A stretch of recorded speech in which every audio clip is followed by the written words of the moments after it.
Bonjour, je vais parler du dernier épisode de Supergirl en date. Alors, l'épisode c'est pas foncièrement mauvais, mais c'est un peu osef quand même. Du début jusqu'à la fin, j'étais vraiment pas impliqué dans le truc. Alors, il y a plusieurs histoires. Il y a Lina qui reprend le Catco et du coup qui s'investit à fond dedans, qui abandonne même sa boîte, hein, elle engage quelqu'un. Elle engage quelqu'un d'autre, on va en reparler, pour s'occuper de sa boîte en son absence. Il y a du coup ce quelqu'un d'autre, c'est Samantha. C'est la femme qu'on avait vue dans l'épisode précédent avec sa gamine. Qui, sa gamine croit qu'elle a des pouvoirs. Et elle lui dit que non, mais à la fin, on sent qu'elle aussi, elle y croyait peut-être un petit peu. Mais bref. Il y a Supergirl qui continue un petit peu sur son côté je suis kryptonienne, je suis pas humaine. Et voilà, elle déprime sur Mon-El, hein, ce qui est compréhensible, puisqu'elle croit qu'il est mort. Je crois que ça. Ouais, il n'y a pas vraiment d'autres intrigues, hein. C'est les intrigues principales de l'épisode. Parce qu'il y a, s'il y a un petit peu de. Il y a une petite dispute à la con avec sa sœur et sa future épouse. Ça, bref. D'ailleurs, le simple est il y a Martian Manhunter qui répond sérieusement à leur question DJ ou orchestre. Et il essaie de répondre. Martian Manhunter essaie de répondre sérieusement à cette question. Non. Non. Euh, bah, j'ai oublié. Bah, à tel point on s'en fout. J'ai oublié la méchante de la semaine. Mais parce qu'en fait, elle est. Alors, c'est pas juste un Monster of the Week pour le coup. Ils ont quand même réussi à l'allier à l'intrigue au questionnement intérieur de Supergirl. Mais par contre, elle, en elle-même, on s'en contrefou. Elle est là pour faire avancer l'intrigue de Supergirl. Après, c'est bien, hein, le Monster of the Week qui sert strictement à rien, c'est pas une bonne chose. Donc là, au moins, le Monster of the Week sert à faire avancer l'intrigue de Supergirl, mais du coup, on s'en fout de lui. Enfin, d'elle. Vraiment, c'est son seul et unique objet, c'est de faire avancer l'intrigue de Supergirl. Elle en elle-même, et le fait de l'attraper, on s'en contrefou. Et justement, le Monster of the Week, il y avait un truc à creuser qu'ils ont pas creusé suffisamment, je trouve, c'est en fait elle provoque la peur chez les autres. Elle a des pouvoirs psychiques, elle provoque les pires peurs chez les autres, donc c'est l'épouvantail, hein.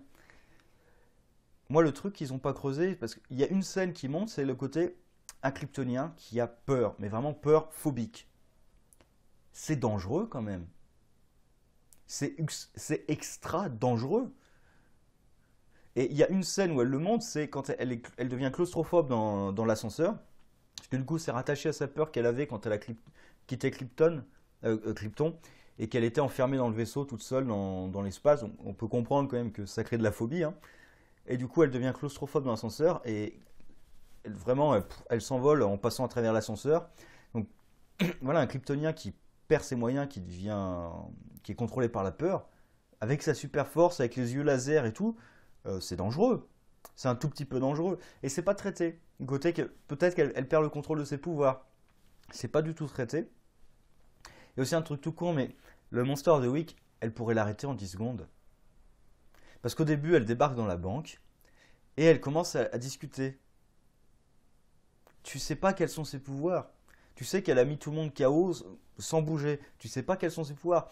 D'ailleurs, c'est marrant parce que dès que j'ai entendu que tout le monde dans la banque s'était effondré, tout de suite je me suis dit, bah oui, elle a des pouvoirs psychiques. Et c'est marrant parce que la peur, c'est le premier truc qui m'est venu à l'esprit. Le premier truc qui m'est venu à l'esprit, c'est elle envoie des visions d'horreur aux gens et ah bah tiens, c'est ce qu'elle fait. Et ce qui est énervant, c'est moi, spectateur, je m'en doute tout de suite.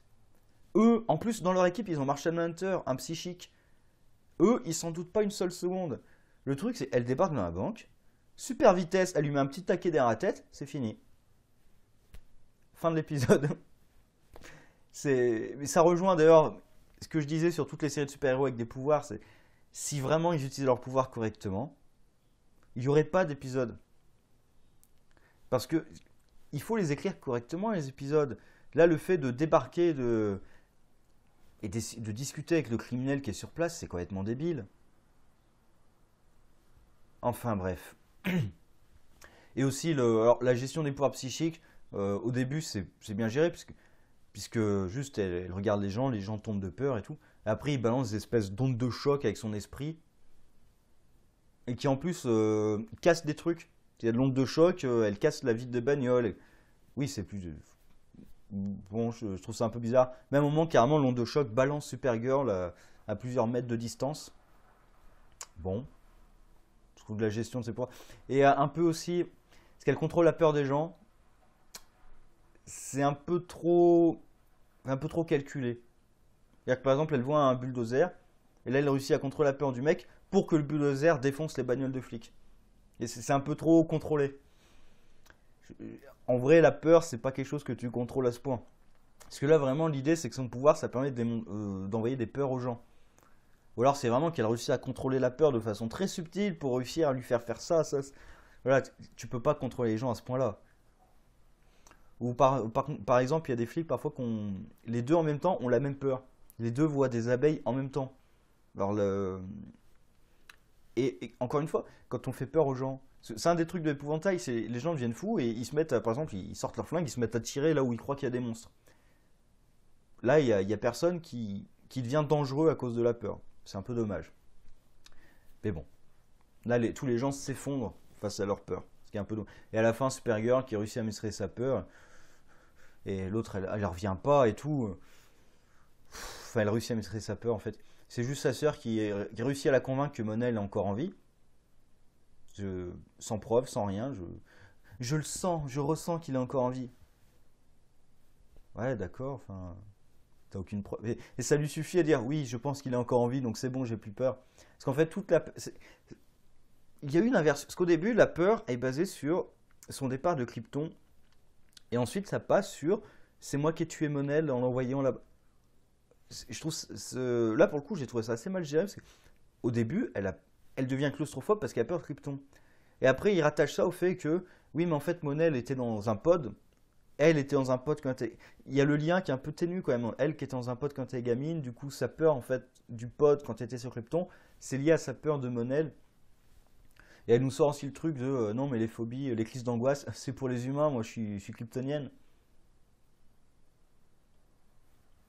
C'est un peu ça c'est complètement con. Pour revenir sur Lina et Katko, alors je crois qu'ils essaient de créer une romance entre Olsen et Lina, parce qu'il est un peu énervé, enfin il est un peu, si, il est un petit peu énervé du fait qu'elle prend un peu trop de place, on va dire. Ouais, il y a une mouche. Elle prend un petit peu trop de place, pardon. Et il y a tout un truc où Lina essaie de réconforter, oui, ouais, elle essaie de réconforter Kara, qui elle a pas envie d'écouter. Et du coup, elle devient la boss un petit. Là, elle a raison hein, pour le coup, hein, parce que Kara est un peu chiante. D'ailleurs, je comprends toujours pas pourquoi Kara lui dit pas qu'elle est Supergirl. Tout le monde est au courant sauf elle. Bon.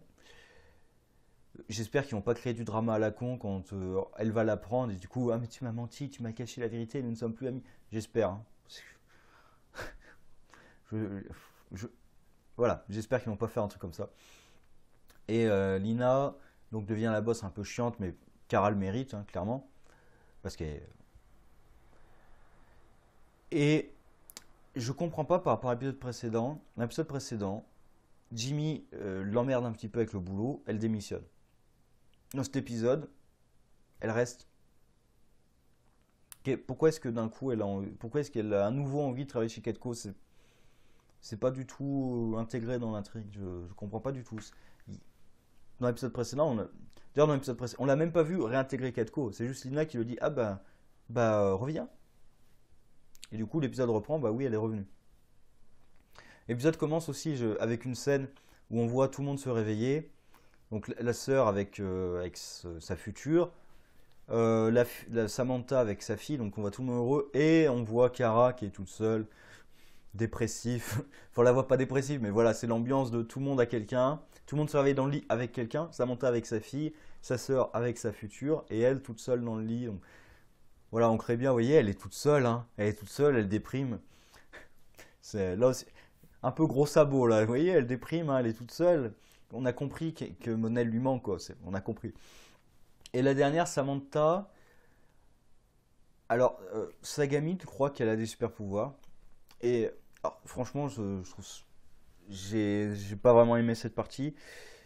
Parce que la gamine, en gros, c'est ah ma maman repart au travail, du coup je me sens abandonné. Alors j'ai envie qu'elle ait des super pouvoirs, comme ça expliquerait pourquoi elle peut pas trop s'occuper de moi. C'est un peu l'idée que j'en ai retirée. Et elle lui fait en fait elle lui fait un Iris, hein. C'est-à-dire dans l'épisode de Flash, Iris, elle se laisse capturer pour que Barry retrouve ses pouvoirs. Là, elle se met en danger volontairement. Alors, coïncidence totale à chaque fois, hein, elle se retrouve comme par hasard là où il y a du danger et tout. Et sa mère débarque, et elle croit qu'évidemment sa mère va montrer des pouvoirs. Ouais, elle a pas peur que sa mère se fasse tuer, hein.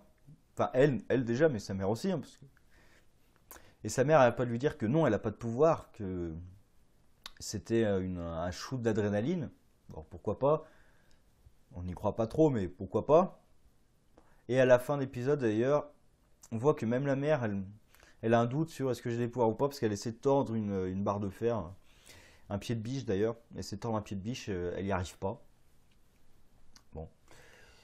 Après, peut-être que justement, elle a des pouvoirs, mais qui se déclenchent que quand il y a du stress, etc. Parce qu'après tout, il y a tellement de méta-humains dans cet univers que pourquoi pas? Et c'est donc elle que Lina choisit pour diriger sa boîte pendant que elle s'occupe de Katko. Et donc ça crée directement un lien avec Supergirl. Et il y a la sœur de Supergirl aussi qui les reconnaît puisqu'elle les avait déjà vus dans l'épisode précédent. Et on crée un nouveau lien du coup entre eux. On crée un lien entre cette fille et tout l'univers de Supergirl autour. Donc évidemment, il est assez évident que elle va avoir des pouvoirs, je pense. Bon, on sait jamais, mais là l'épisode travaille quand même le fait qu'elle est importante dans l'intrigue. Elle risque d'avoir des pouvoirs quand même. Bon. Donc épisode pas mauvais, c'est pas mauvais, mais c'est Osef. Franchement, qu'est-ce qu'on retire de cet épisode? Sérieusement. Lina dirige Katko. Samantha croit qu'elle a peut-être des pouvoirs, pas sûr. Elle est entrée dans la vie de Supergirl et compagnie. Il y a un petit truc à la fin avec Megan qui revient, qui demande à John d'aller sur Mars. Et ça, c'est en dehors de l'épisode, ça, c'est une scène. Je veux dire, c'est quasiment la scène post-crédit, quoi. C'est en dehors de l'épisode pour préparer la suite. Et sinon, Kara qui a affronté un peu sa peur et qui pense que Mon-El est encore en vie. Qu'est-ce qu'il y a d'autre dans cet épisode? Voilà, c'est épisode Osef. Bon. Sur ce, au revoir.